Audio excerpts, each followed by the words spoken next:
today with Violets Are Blue founder and owner, right? There's just you, right? Yes, just me. One woman show at this point. I love it. Well, we're going to hear a little bit about you first and why you started this company and who you were before you started this company, because I'm sure you did not start out saying, I'm going to make a company called Violets Are Blue. Let's go. So how did it start? First of all, thank you so much. It's a pleasure to finally meet you. I wish we could meet in New York when I'm coming in a couple weeks, but I know that can't happen. Next one, I'm going to hold you to it, though. I'm there the next time, and I can't wait to meet you in person. And I'm so happy to be here today. Great. And it's funny that you said that about you don't just think, oh, I'm going to start a company called Violets Are Blue. What's funny is when I was in my 20s, I said to myself, someday I'm going to own a company. I don't know what it will be, but I'm going to call it Violets Are Blue. Get out! So yeah, it was one of those weird things. I thought, oh, maybe a coffee shop or a clothing store. Yeah. So when the opportunity to do this came up, that was the one thing I didn't question. I was like, this is going to be the name. I love it. Yeah, what was interesting is I loved it too, because those of us once we're diagnosed with breast cancer get inundated with so much pink that I thought, and it's purple because it's, you know, it's a different color, so it's beautiful and it's soothing. Well, I gotta tell you, I love pink, but cancer kind of tainted my views on pink. I know it does for a while, for a couple of years. I'm now back to enjoying it, but for that first year, I thought if someone gets me one more pink mug, I'm gonna snap. Yeah, which is another reason why Violets Are Blue is great, is because one of the reasons why I started the company is after I was diagnosed, there's so many people that thought, you know, what can I do for you? I don't want to bother you. I don't know where you're at, and sort of relied on my husband to give them updates. And it's a great, the Beloved line is not only great for, you know, women themselves while they're going through treatment, but a really beautiful gift to give someone to say, I'm thinking about you. Here's something to help you focus on I agree. wellness as opposed to being sick. And so that's also why it's such a great package and company. Right. So let's talk about your DX. Like what happened? Tell me. Went for routine mammogram. I'm always very good about that. I have very dense breasts, so they always do mammogram, sonogram. So I always say to women, if you have dense breasts, ask your gynecologist to write you a prescription for a sonogram, because my mammogram did not pick it up. It was one of those really fluky things where I was supposed to go in the beginning of the day, and I had a real estate client, which is what I did before I did this. And so I called and I said, listen, I want to get in today because the rest of my week is crazy. Can you push me back? So they pushed me back, and I was literally the last appointment of the day. And on my sonogram, I remember perfectly the woman saying, oh, have you had surgery on your breast? And I said, no. And she said, you know, you never want to hear that. No. Like you're like, no, thank you. Yeah. I don't ever want to hear that. And she said, oh, it just looks like scar tissue or something. Let me get the doctor. And the doctor came in, and as he was looking at it, he started asking me questions about my job, about my family, about my husband. And I was like, look, I don't need the small talk. I don't need the, you know, let's pretend everything is fine. And he said, well, we see something here. Hold on a second. And he went out and he asked the women to stay just for 15 more minutes to give me another mammogram, which was focused just on that part, because he didn't see anything in the original mammogram. So then he was awesome. He pulled me into his office and he pulled up the mammogram and where the woman saw something. And he said, I can kind of see calcifications. I don't know, but listen, come back. This was on Friday afternoon. He said, come back first thing Monday, because I'm leaving town on Wednesday and I want to get this done before I go. Come back. I'm going to squeeze you in before everybody else. So I showed up on Monday. Squeeze you in. I didn't even think about that, no pun intended. And so he did the biopsy, you know, bright and early in the morning. And then they do another mammogram to see where they put the little chip in. Yep. And I remember sort of being in denial, because everybody kept saying, oh, it's mostly, you know, it's most chances are it's nothing, 80% chance of it being nothing. There's no family history. I've been a vegetarian for 20 years. I rarely drink. I don't smoke. I exercise. And I just sort of said to him, so do you think this is something? And he said, I do. And that's sort of when it all hit me. And I remember walking out and calling my mom and calling my husband, and the reality of it, I was just stunned. And of course I went home and got on Google and spent the whole night Googling. And he called me the next day at 11 and said, it is a malignancy. And at that point, I was sort of prepared for it, and I did enough Googling that I said, tell me exactly what kind it is. You know, is it tubular, lobular, DCIS, you know, invasive? And so he gave me the rundown of what it was. And so I was prepared for that. And I said, I remember specifically saying, do you think I'm going to be okay? And he said, I think you're going to have to go through some stuff, but in the end, you're going to be okay. And I just sort of held on to that during my whole treatment. What a great thing for him to say, and not be like, oh, you're going to be fine. I actually had a doctor say to me, originally they thought it was just DCIS, and she literally waved her hand and was like, it's just DCIS. And I was like, you just told me I have to have a mastectomy or a lumpectomy with radiation. Yeah, and it's just nothing. It's just DCIS. Yeah, it's cancer. And he really, and this doctor I hold in such high esteem, and the whole way that he got me in, he knew I was nervous, that he wanted to handle it. He didn't want to leave me to one of his partners. Right. I just, you know, you hear all the stories about, we were talking about earlier about doctors who, you know, were so cold and they just throw things at you. And he really held my hand, and he set me up with surgeons, 3 surgeons. And then from there, they set me up with, you know, 3 oncologists and so on. So as far as that goes, I had the best possible experience that one can have being diagnosed. I'm sorry, what? Where were you treated? At Mount Sinai here in New York City. I say looking for my surgeon oncologist was like a Goldilocks experience. The first surgeon we went to was very sort of like, oh, I got this, very laissez-faire, and was talking about movies and joking around. And then the second doctor I went to was way more morbid and was like, this may be stage 1, but I have a feeling it's stage 2.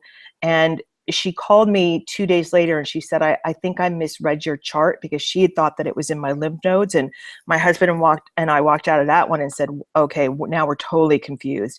And she said, I misread some stuff. I think it's stage 1. But that sort of made me lose a little bit of confidence. Yeah. And then we went to, which was then the newly opened Dubin Breast Center on the Upper East Side. And that place, just walking in, it felt like a spa. It felt like, I don't know, like a place where people were going to get well, not where people were sick. And they hand you this big folder with all this information. They have a nutritionist, an acupuncturist, the women who have to go through chemo. I did the onco testing. My score was low. So knock on wood, I didn't have to have chemo. But when the women there are going through chemo, they have Reikiists, they have, if that's the word, they have acupuncturists, they have massage therapists, they have programs on yoga and meditation. It was just a great place. And the woman, Eva Dubin, who started it, is running around filling up the baskets of fruit, you know, filling up coffee machines. So she's hands-on. It's not somebody, you know, up on the 50th floor. I had a pleasure of meeting her at one of the Life Bulb events. Isn't she amazing? Yeah. She's amazing. And it's just, I just fell in love with the place. And that's where now my oncologist is, my radiologist is, my radio oncologist, and my surgeon. Great. So, and that's now where we donate. One of the things when I started making my own skincare and sort of really got into it and realized I wanted to give back somehow to the Dubin Center.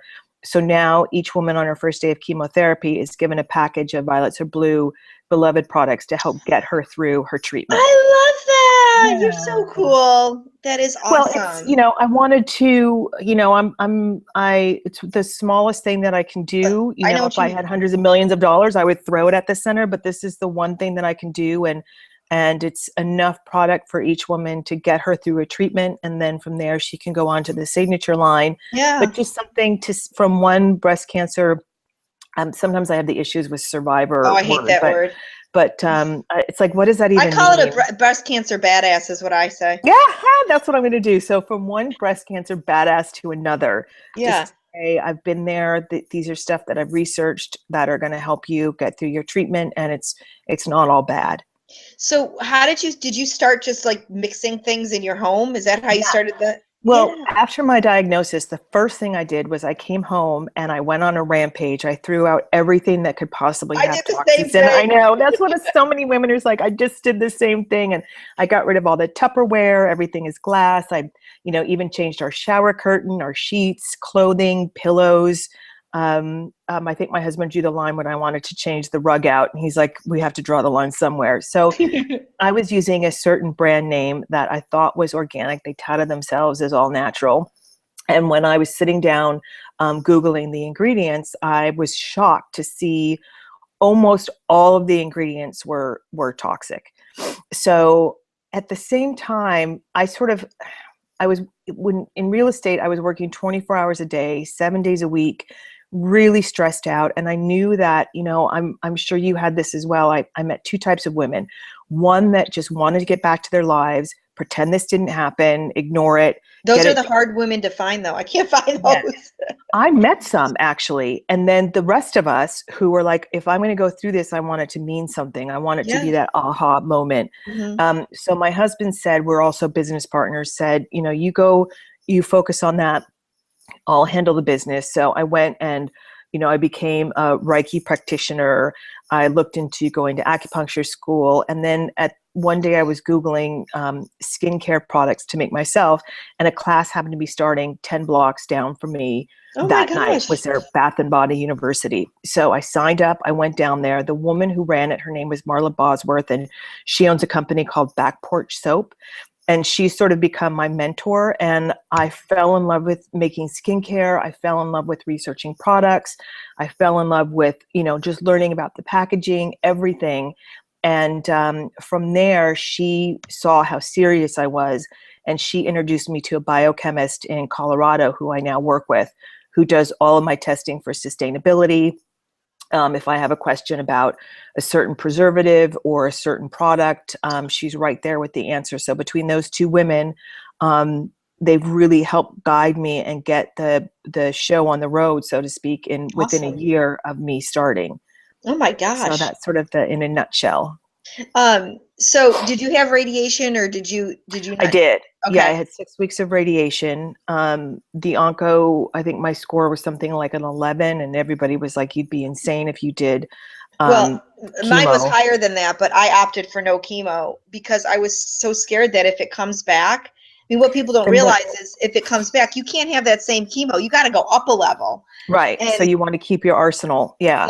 It wasn't in my lymph nodes, so I just felt like, let me dodge this bullet. And if it hits me again, then I have something to fall back on. That's not, Yeah. And that's what they all said. And what was your original tumor size? Do you remember?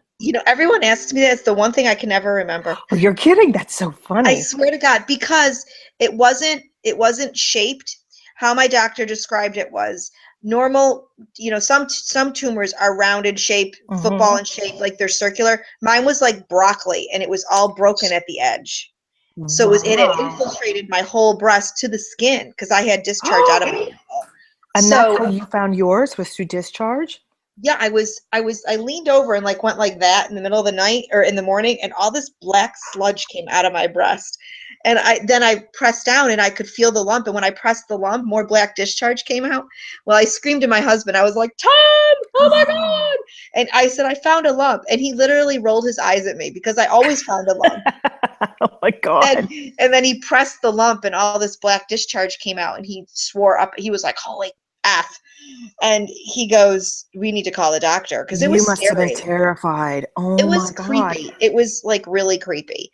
But anyways, so I don't even remember what we were talking about. Oh, so you had radiation, but deodorant is essential because you really can't use regular deodorant while you're going through radiation.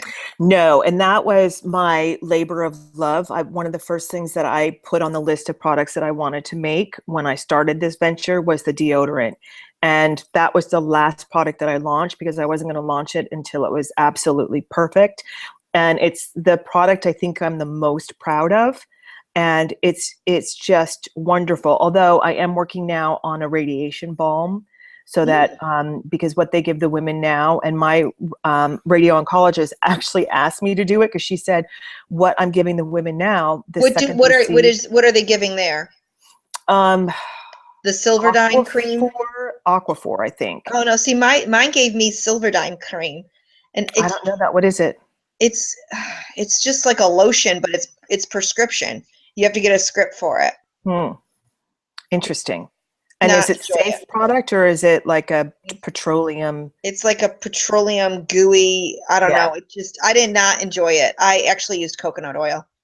Oh, see, that's so smart. That's so smart. Yeah. And yeah, and what my radio oncologist said is a lot of the women are turning down what they're giving them because they're savvy now and they're researching. And the second they see one bad ingredient, they're like, I'm not putting this on my skin. So she's like, get me something that we can give to the women. But again, I don't want to launch it until it's absolutely perfect. So we're in the final I did stage of use that. the Lynn's roller aloe gel sheets too if Yeah. the burn got really bad. Those are nice because I kept them in the fridge. Like that was someone Oh, gave that me must have that been. tip, and it was such a great tip because this side got really bad, as did underneath my arm, and it was so painful. But when I put that cooling gel on there, it felt So fantastic. wait, so you had radiation on both sides? I had to have all of my scars radiated everywhere. Oh my God. Yeah, that was Wow. pleasant. And did But you have burning? it wasn't bad unless it was underneath my arms. And I asked about it, and they said because that's where your lymph nodes were removed. So the radiation is going to hit you harder from there. But I had my abdominal area radiated as well. And I swear I got an ulcer afterwards. And I looked it up. It's called a duodenum ulcer. And one of the rare side effects is radiation. So if you had radiation, you get this ulcer. And I believe that's the truth. I mean, Yeah. radiation, they treat it like it's not a big deal, but I just was talking to some friends. It's so hilarious. They, you know, line y'all up, they line this big machine up, and then they put, the skin gel thing over you, and then they say to you, okay, bye-bye, and they run out of the room. Like it's and then they shut Yeah. the metal door, and then they come That back and tell me big, that was yeah, safe. That's yeah, not safe. It's not safe. yeah. I know. And then you're just lying there. I do remember that big metal door. It was like the door to a castle slamming Yeah. shut, and And then being like, okay, and I'm here alone. Yeah. yeah, it was weird. It was a really weird mental mess up. And Yeah. unlike chemo, radiation, you necessarily don't see those burns for a couple of weeks after. Yeah. Yeah. I got mine. I got one blister like the very last week, and they postponed my last session 2 days. And I was like, can't, at this point, I'm fried. Just do it. Right. Let's just finish it. And they said, no, they wanted to wait. So my last session was postponed 2 days because of that. But other than that, I'm really fair skinned. And Right. they said that fair skin actually bounces back better. Isn't it so funny? So I heard that same exact thing. yeah. So my skin within a month after was totally back to normal. Now you would never have any idea. So Um, crazy. yeah, my nipples a little bit lighter, but that's it. Right. Now, So did you have did you have, I don't mean just, but you have a lumpectomy. lumpectomy? Okay. Yeah. I had a Yeah. lumpectomy first. They just couldn't get it all. So I had to go the other route. Yeah. I mean, that's, that was something I didn't really, all of the doctors I met with said lumpectomy is your best course.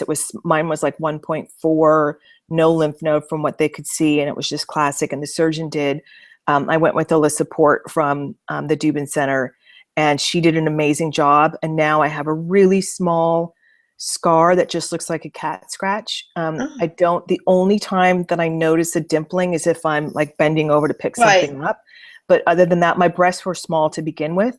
So I think that probably helped because there wasn't a lot of stuff moving around and shifting. So, Right. um, So you yeah. made this fabulous skin line Mhm. because you wanted to give back, and it is fabulous. Actually, I'm just out of deodorant. I think I'm going to try your deodorant. I'm going to have to buy Try myself it. Try some. it. Yeah. And it does. Okay, this is going to sound funny. Does it smell like violets?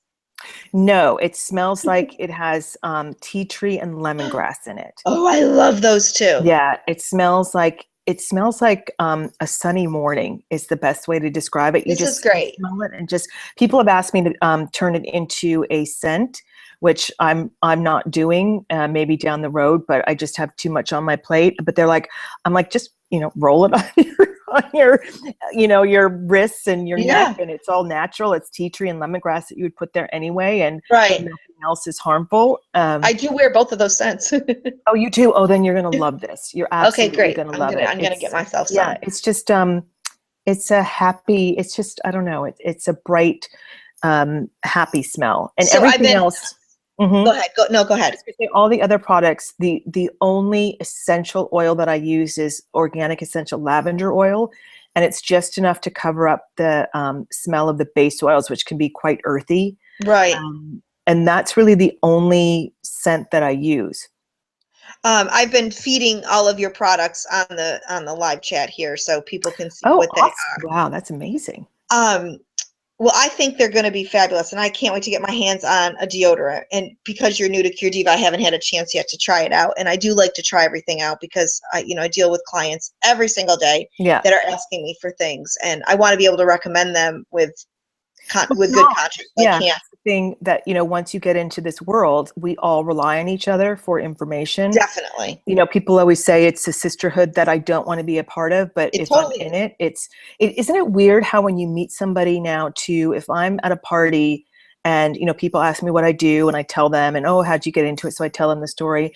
And the second a woman will say to me, oh, I went through breast cancer, there's this immediate connection, and you start talking about things that some things I haven't even told my best friends. You just know that there's something that you both have gone through that your layers just come off. Yep. And I've had some of the best deep conversations with women at parties just from having that connection. Well, I run a support group here, and we just had a new girl join, and it was like she's been in our group forever. Yeah. And she really hasn't had the opportunity yet to talk to other people who have gone through breast cancer. And she said it was such a relief to be there and hear it from other people. She just hasn't had that yet. She's been talking to her, her mom and her aunts and whatnot, but to, people of our age and, whatnot, she loved it. So, yeah. How old were you when you were diagnosed? I was 40. Okay. Oh, young. Yeah. How about you? 46. Yeah, I mean, that's young to me too. I mean, the girl I'm talking about, she's only 32. And this is something that kills me. Like, I know so many women under the age of 29 that have gotten breast cancer. I mean, and it feels like more and more.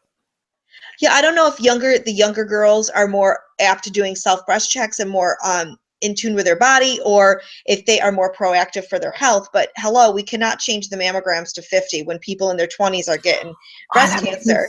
That makes me so mad when I see those guideline recommendations, because had I not had a mammogram, I don't know what would have happened. We'd be both dead because we wouldn't have found it and it would have spread. I mean, it kills me. It absolutely kills me.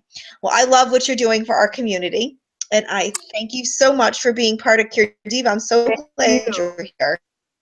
Well, and next time you're up here, I will meet you in person. And the event coming up sounds so amazing, and I'm heartbroken to miss it. But I will be at every single other event in New York City. I'm so excited. I hope that we get a chance to actually hug. We will. Yay. Yay.